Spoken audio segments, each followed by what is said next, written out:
શ્રાવણ મહિનાની શરૂઆત થઈ ગઈ છે। શ્રાવણ મહિનામાં ભગવાન શિવની પૂજા અર્ચનાનું વિશેષ મહત્વ છે। આ મહિનામાં 12 જ્યોતિર્લિંગમાંથી કોઈ એકના દર્શન પણ કરી શકો તો ભગવાન શિવની કૃપા પ્રાપ્ત થાય છે। ગુજરાતમાં સૌરાષ્ટ્રના દરિયાકાંઠે આવેલ ભવ્ય સોમનાથ મંદિરની ભગવાન શિવના 12 પવિત્ર જ્યોતિર્લિંગમાંનું પ્રથમ જ્યોતિર્લિંગ માનવામાં આવે છે। આ મંદિર ગુજરાત નહીં દુનિયાભરમાં પ્રસિદ્ધ છે।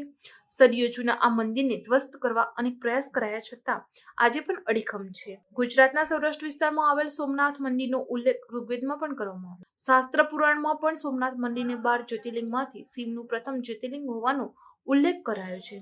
આ દરિયા કિનારે આવેલા મંદિરની મુલાકાત લઈ લોકો અલૌકિક અનુભવ કરે છે।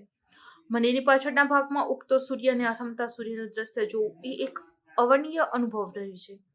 આ જ્યોતિર્લિંગની માન્યતા મુજબ તેના દર્શન કરવા માત્રથી મનુષ્યના પાપો નષ્ટ થાય છે અને મુક્તિ મળે છે। ગુજરાતના પ્રથમ જ્યોતિર્લિંગ પાવન સોમનાથ ધામ ખાતે આ પાવન અવસરે ભક્તોની ભાવનાની મોસમ જામી ગઈ છે।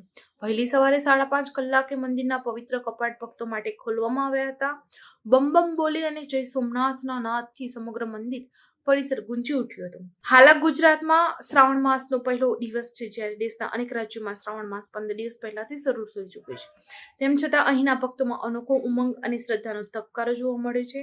આજના પાવન દિવસે મહાદેવના વિશેષ શૃંગાર સાથે પ્રાંત પૂજા અને આરતી કરવામાં આવી હતી। ત્યારબાદ સૌપ્રથમ ધ્વજારોહણની પાવન વિધિ સંપન્ન કરવામાં આવી હતી। સોમનાથ ટ્રસ્ટ દ્વારા શ્રાવણ માસ દરમિયાન દરરોજ 1.25 લાખ બિલ્વ પૂજન યોજાશે। તેમજ દરરોજ સવારે 10:30 કલાકે ભવ્ય પદયાત્રાનું આયોજન કરવામાં આવશે। આ પદયાત્રા મધ્યાહન સામે મહાદેવને અર્પણ કરવામાં આવશે। મધ્યાહન શૃંગાર આરતી અને સંધ્યા આરતી દરમિયાન પણ મહાદેવ માટે વિશેષ શૃંગાર કરવામાં આવશે। આવતા દરેક સોમવાર અને તહેવારના પાવન પ્રસંગે મંદિર સવારે 4 વાગે ખુલશે અને રાત્રે 10 વાગ્યા સુધી ખુલ્લું રહેશે, જેથી વધુથી વધુ ભક્તો दर्शन लाभ ले सकते। हम प्रयागराज से आए हुए हैं, सोमनाथ जी का दर्शन करने के लिए बड़े इच्छुक थे और बहुत दिनों से हम लोगों की अभिलाषा भी थी। तो आज सोमनाथ जी ने हम लोगों की मनोकामना पूर्ण की है और यहाँ की व्यवस्था बहुत ही प्रिय है। माननीय नरेंद्र मोदी के देख रेख में यह बहुत ही भव्य स्थान सुशोभित हो रहा है। सबके लिए उत्तम व्यवस्था है, इससे ज्यादा और क्या हो सकता है। जल्द से जल्द मतलब दर्शन हो रहा है, यहाँ की व्यवस्था बहुत बढ़िया है। जय सोमनाथ। आज पवित्र श्रावण मासनो प्रथम दिवस सोमनाथ ट्रस्ट द्वारा ट्रस्टना माननीय ट्रस्टी श्री जेडी परमार साहेब, माननीय सचिव श्री योगेंद्र देसाई साहेबना हस्ते आज प्रथम ध्वजारोहण ट्रस्ट द्वारा करवामां आवशे। आज श्रावणनो प्रथम दिवस होय, श्रावण मासमां जे समग्र मास दरमियान चालनार 1.25 लाख बिल्व पूजानो पण संकल्प करवामां आवशे। खास करीने सामान्य माणसो पण मंदिरमां हवननो लाभ लई शके ते माटे जे महामृत्युंजय यज्ञ छे एनो पण आजे प्रारंभ करवामां आवशे। आज प्रथम दिवस भगवान ने ओम और पुष्पनो विशेष श्रृंगार करवामां आवशे।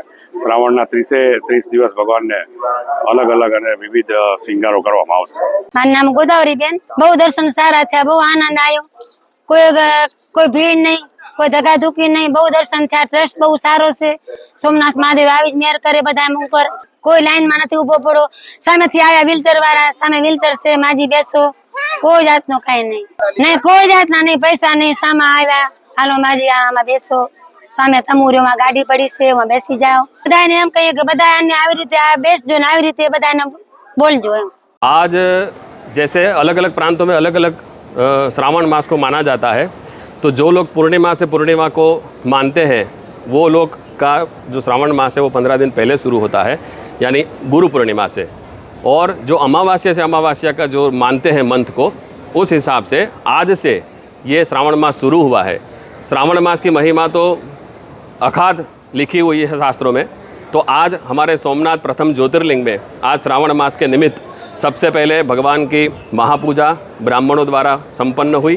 बाद में भगवान शिव जी की सबसे पहली ध्वजारोहण सोमनाथ ट्रस्ट द्वारा किया जाएगा। उसके बाद में 1.25 लाख बिल्वपत्र का पूजन शुरू होगा। उसके बाद में पालकी यात्रा शुरू होगी। और जो हम पाग पूजा करते हैं, पाग पूजा की विशेष रूप में इस बार सोमनाथ ट्रस्ट की ओर से व्यवस्था की गई है, जिसकी पालकी यात्रा की जाएगी और भक्तजनों को इसका लाभ मिलेगा। साथ ही साथ में महामृत्युंजय यज्ञ विश्व कल्याण के लिए और प्राणी मात्र के कल्याण के लिए महामृत्युंजय यज्ञ का आरंभ होगा, जो पूर्ण मास तक चलता रहेगा। और सबसे बड़ी बात कि छोटे से दान दे के भक्तजन उसमें सम्मिलित हो सकते हैं, उसमें भाग ले सकते हैं और अपने परिवार का कल्याण कर सकते हैं। आज विशेष श्रृंगार क्या होगा? पूरे माह में विशेष श्रृंगार का क्या आयोजन है? जिस तरह से श्रावण मास में अलग अलग रूप से हमारा एक भगवान सोमनाथ जी की कृपा से प्रत्येक दिन का अपना श्रृंगार निश्चित होता है, उसी हिसाब से आज पहले दिन भगवान का ओम स्वरूप, क्योंकि भगवान शिव जो है वो प्रणव रूप में सबसे पहले परब्रह्म जो है वो ओम स्वरूप है, और भगवान शिव का आज सबसे पहला श्रृंगार जो है वो ओम से शुरू होगा।